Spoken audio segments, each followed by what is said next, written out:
चल हो जा शुरू।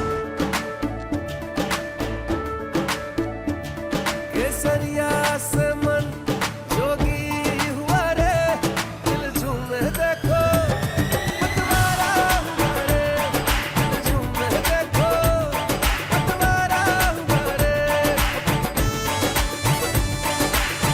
हर पल मनाओ केसरी त्योहार।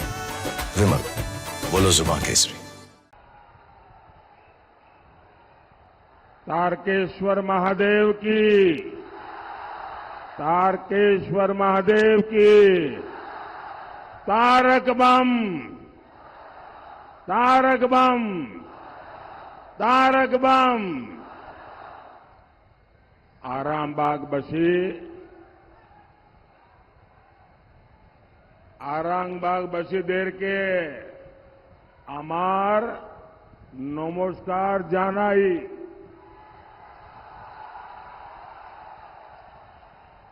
कुछ दिन पहले ही मैं यहां विकास के उत्सव के लिए आया था। तब रेल, पोर्ट, पेट्रोलियम और जल शक्ति, इससे जुड़े हजारों करोड़ रुपए के प्रोजेक्ट आप सबको सुपुर्द किए थे। आपके इस सेवक ने 10 वर्ष में आपकी सेवा करने में कोई कसर नहीं छोड़ी है। आज लोकतंत्र के इस महापर्व में मैं फिर से आप सबसे आशीर्वाद मांगने के लिए आया हूं। साथियों, 24 का चुनाव ये बंगाल के विकास के लिए, बंगाल की संस्कृति की रक्षा के लिए और आपके बच्चों के उज्जवल भविष्य के लिए बहुत ही अहम है। टीएमसी के लोग समझते हैं कि बंगाली संस्कृति पर उनका एकाधिकार है, लेकिन वास्तविकता क्या है? ये मां दुर्गा और मां काली की भूमि है।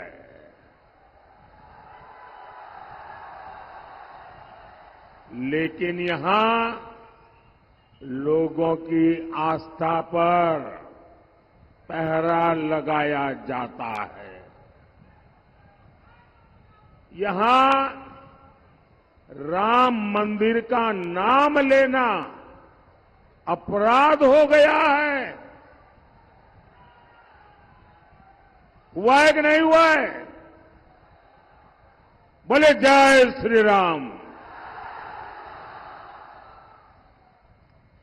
टीएमसी की चले तो बाबा तारकेश्वर धाम पर भी ये रोक लगा दे।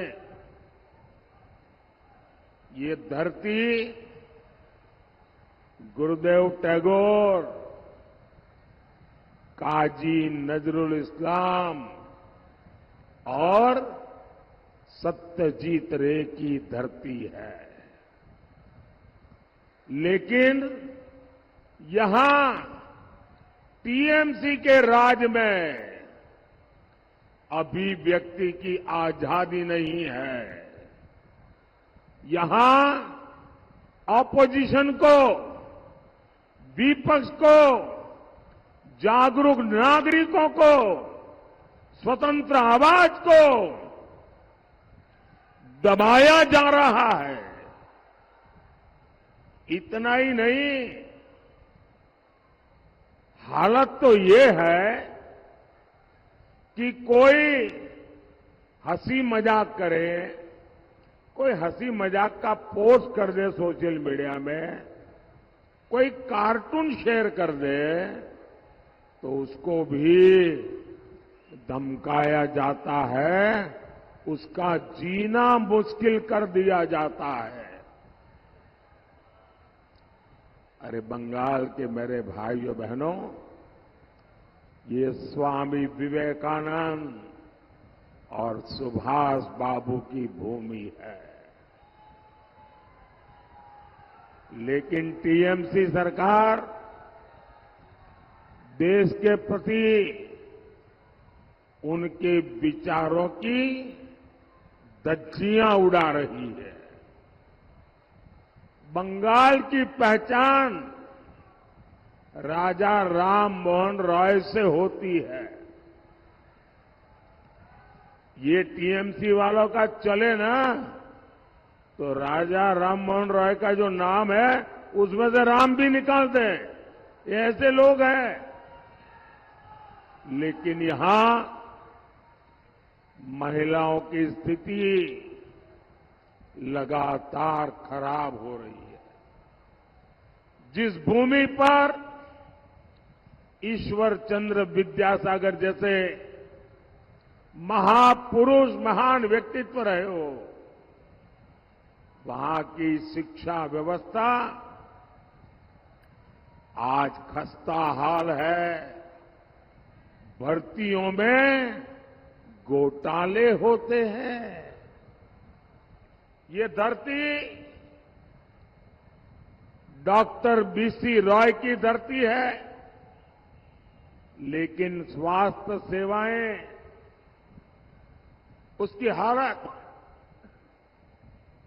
उसकी हालत बदतर है।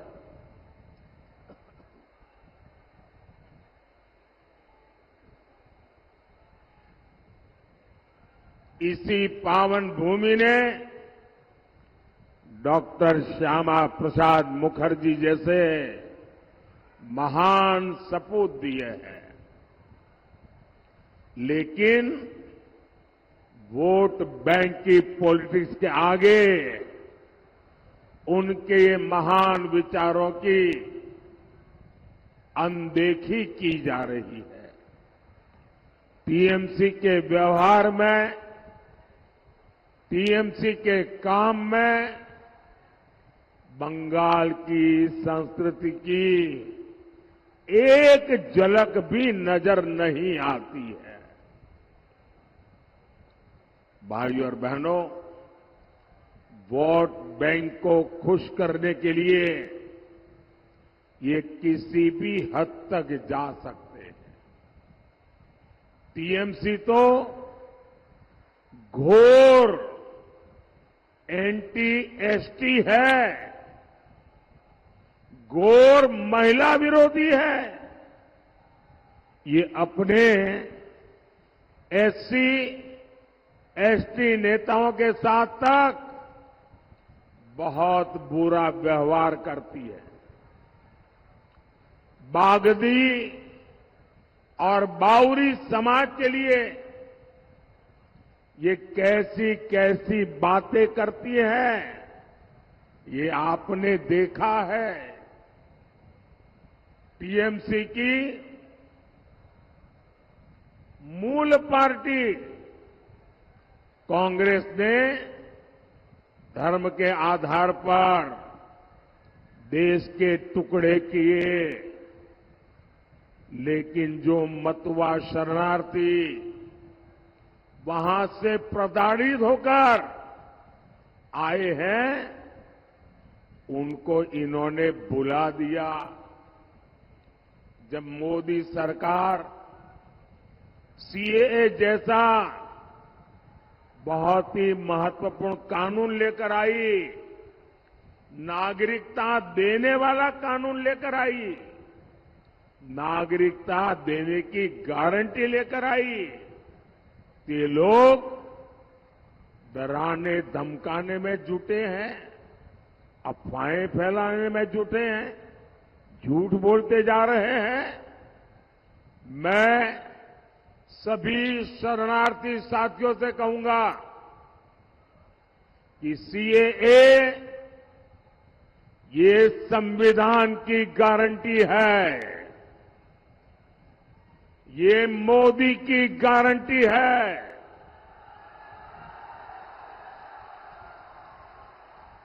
दुनिया की कोई ताकत इसे रोक नहीं सकती है। और टीएमसी वाले भी कान खोल करके सुन लो, अगर इस प्रकार की बातें हरकत की तो लेने के देने पड़ जाएंगे।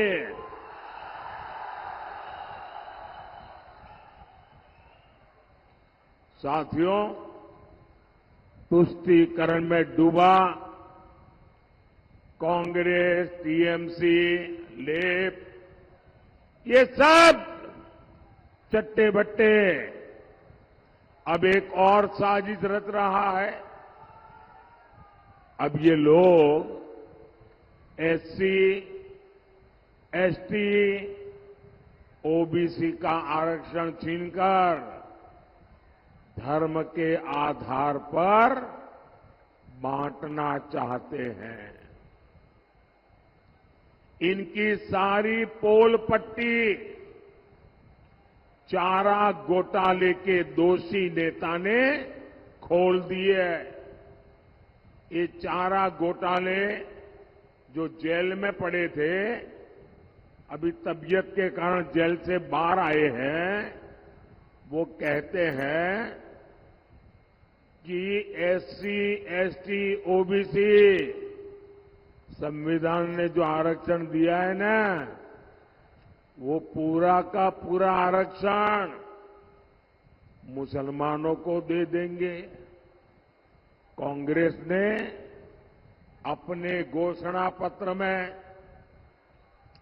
सरकारी ठेकेदारी में, यहां तक कि कांग्रेस ने खेलों में भी माइनॉरिटी कोटा देने की बात कही है।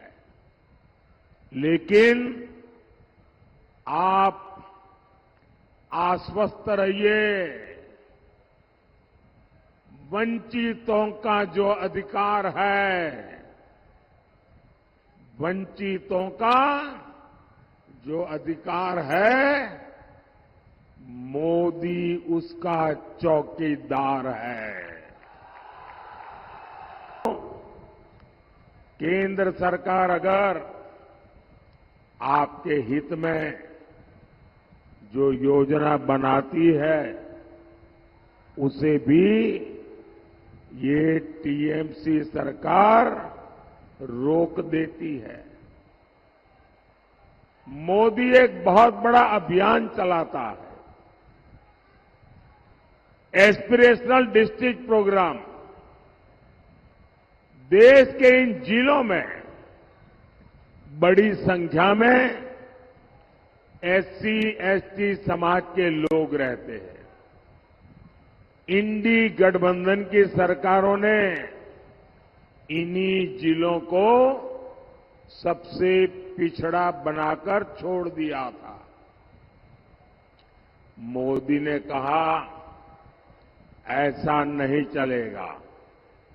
मोदी ने कहा अब ये जिले पिछड़े नहीं रहेंगे, ये जिले विकास में सबसे आगे आएंगे। मोदी ने देश के ऐसे 110 से ज्यादा जिलों में खूब मेहनत की। मोदी ने सबसे अच्छे अफसर भेजे। दिल्ली से लगातार कामकाज की जांच हो रही है। अब इनमें से बहुत सारे जिले अपने राज्यों के दूसरे जिलों से भी आगे निकल रहे हैं। ये जिले अब पढ़ाई में, स्वास्थ्य में, सड़कों के निर्माण में, पानी की सप्लाई में बहुत अच्छा कर रहे हैं। इसी अनुभव से सीख लेकर अब मोदी ने एस्पिरेशनल ब्लॉक अभियान भी शुरू किया है। लेकिन साथियों, आपकी सुविधा का ये अभियान, आपकी भलाई का ये अभियान, आपके जिंदगी में सरलता आए, सुविधा आए, आपके बच्चों के सपनों को अवसर मिले, इसलिए ये जो एस्पिरेशनल डिस्ट्रिक्ट का प्रोग्राम चल रहा है, इतना शानदार प्रोग्राम है, दुनिया में इसकी तारीफ हो रही है। लेकिन ये टीएमसी ने हमारे प्रदेश में, पश्चिम बंगाल में, उसका बायकॉट कर दिया है, लागू ही नहीं कर रही है। मतलब कि ये आपकी विरोधी है, जनता की विरोधी सरकार है। टीएमसी सरकार एससी समाज के विकास से चिढ़ती है, इसलिए वो आपको आगे नहीं बढ़ने दे रही है। साथियों, भाजपा सरकार एससी समाज के हितों को प्राथमिकता देती है। जब केंद्र में कांग्रेस की सरकार थी तो एससी समाज कल्याण के लिए सालाना सिर्फ 40,000 करोड़ का बजट देती थी। भाजपा सरकार, मोदी सरकार आज 1,40,000 करोड़ रुपए से भी ज्यादा बजट एससी डिपार्टमेंट को देती है। पिछले 10 साल में भाजपा सरकार ने एससी समाज के 5 करोड़ से ज्यादा बच्चों को 32,000 करोड़ रुपए से ज्यादा की पढ़ने के लिए स्कॉलरशिप दी है। एससी समाज के बच्चे अपना कारोबार शुरू कर सके, अपने स्टार्टअप शुरू कर सके, इसके लिए सैकड़ों करोड़ रुपए का स्पेशल फंड भी बनाया है। साथियों, टीएमसी के लिए बांग्ला मस्तान, भाईपो बांग्लार मेये से कहीं ज्यादा महत्वपूर्ण है। टीएमसी जिस तरह बंगाल को लूट रही है, वो एक महापाप है। शिक्षक भर्ती घोटाला, पोंजी स्कैम, कोयला scam, chit fund scam, ration scam, इतनी बड़ी लंबी लिस्ट है। टीएमसी ने हमारे अन्नदाता, हमारे किसानों को भी नहीं छोड़ा है। टीएमसी वाले धान किसानों को मंडियों में लूटते हैं। ये किसानों का धान कम तोलते हैं और पैसा भी कम देते हैं। ये तो मोदी पीएम किसान सम्मान निधि भेजता है, उससे मेरे किसान भाइयों को कुछ राहत होती है। वरना तो बंगाल के किसानों को बर्बाद करने में कोई कसर टीएमसी ने नहीं छोड़ी है। साथियों, मोदी सरकार इथेनॉल और बायोफ्यूल प्लांट भी लगा रही है। धान किसानों को भी इसका फायदा मिलना तय है। भाजपा ने अनाज के भंडारण के लिए दुनिया की सबसे बड़ी योजना शुरू की है। अब हम आलू, प्याज, टमाटर जैसी सब्जियों के लिए विशेष क्लस्टर बनाने वाले हैं, जहां सब्जियों की स्टोरेज की सुविधा होगी। मैं किसान साथियों से कहूंगा, एटा तो शुद्ध ट्रेलर, एटा तो शुद्ध ट्रेलर, एखन तो अनेक किछु कोरा बाकी। भाइयों और बहनों, यहां रेलवे के इतने काम हो रहे हैं, आने वाले 5 साल ऐसे इंफ्रास्ट्रक्चर के लिए स्वर्णिम कालखंड होने वाले हैं। आपको आरामबाग से मेरे साथी श्री अरूप कांति दिगर जी को भारी वोट से जिताकर दिल्ली भेजना है, और आप जब कमल के निशान पर बटन दबाओगे ना, तो वोट सीधा सीधा मेरे खाते में जाएगा, मोदी के खाते में जाएगा। याद रखना, ये चुनाव हिंदुस्तान की सरकार बनाने का है। ज्यादा से ज्यादा मतदान करेंगे, ज्यादा से ज्यादा मतदान करेंगे, घर घर जाएंगे, पोलिंग बूथ जीतेंगे। अच्छा, मेरा एक काम करेंगे, पक्का करेंगे। घर घर जाकर के कहना कि अपने मोदी जी आए थे और मोदी जी ने आपको नमस्कार कहा है। मेरा नमस्कार पहुंचा देंगे। मेरे साथ दोनों हाथ ऊपर करके बोलिए, भारत माता की, भारत माता की, भारत माता की, भारत माता की, वंदे वंदे वंदे वंदे वंदे वंदे वंदे वंदे। बहुत बहुत धन्यवाद।